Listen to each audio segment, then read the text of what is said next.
ate bwe tweyongerayo olukuŋŋaana lw'ebibuga by'obuvanjuba n'amasekkati ga Africa lutandise olunaku olwaleero era nga lugenda kumala ennaku 32 nga lugenda kuyindira ku Speak Resort e Munyonyo. Lutandise na bbugumu era nga nankulu w'ekibuga Kampala Jennifer Musi ayanirizza abakulembeze ab'ebibuga mu kiti kyabwe. Katulabe ebisingako ebyo.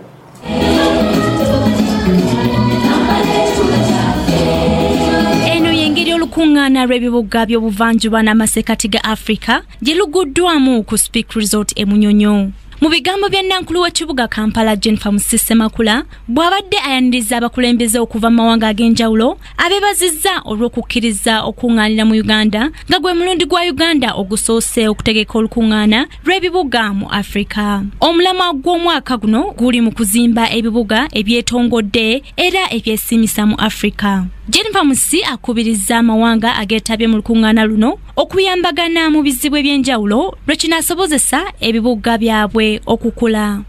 Therefore, this is the right moment for us to get together, put all these brains together, all the experience together to get common solutions. As we have mentioned earlier, this should not just be a talk shop.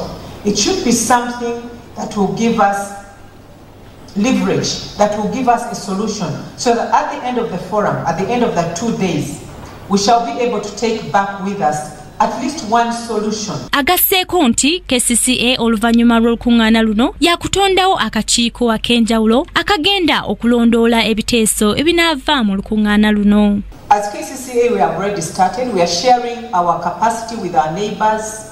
We are within Uganda and outside Uganda.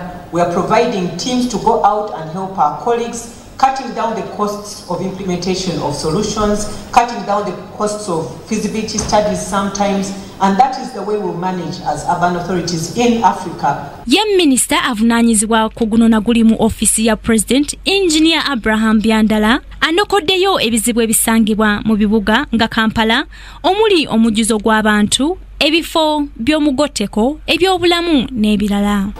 We have the problem of slums. You try to upgrade them, and when you upgrade them, the people who are there cannot stay there, they are displaced. We have the problem of transport, urban transport always being subsidized. We have a problem of vandalizing street lights,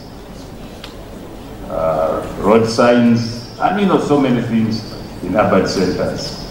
Byandala asabye abakungu abeetabye mu lukuŋŋaana luno okufuba okulaba nga bateeka mu nkola endowooza zonna ez'okuyamba ebibuga okula.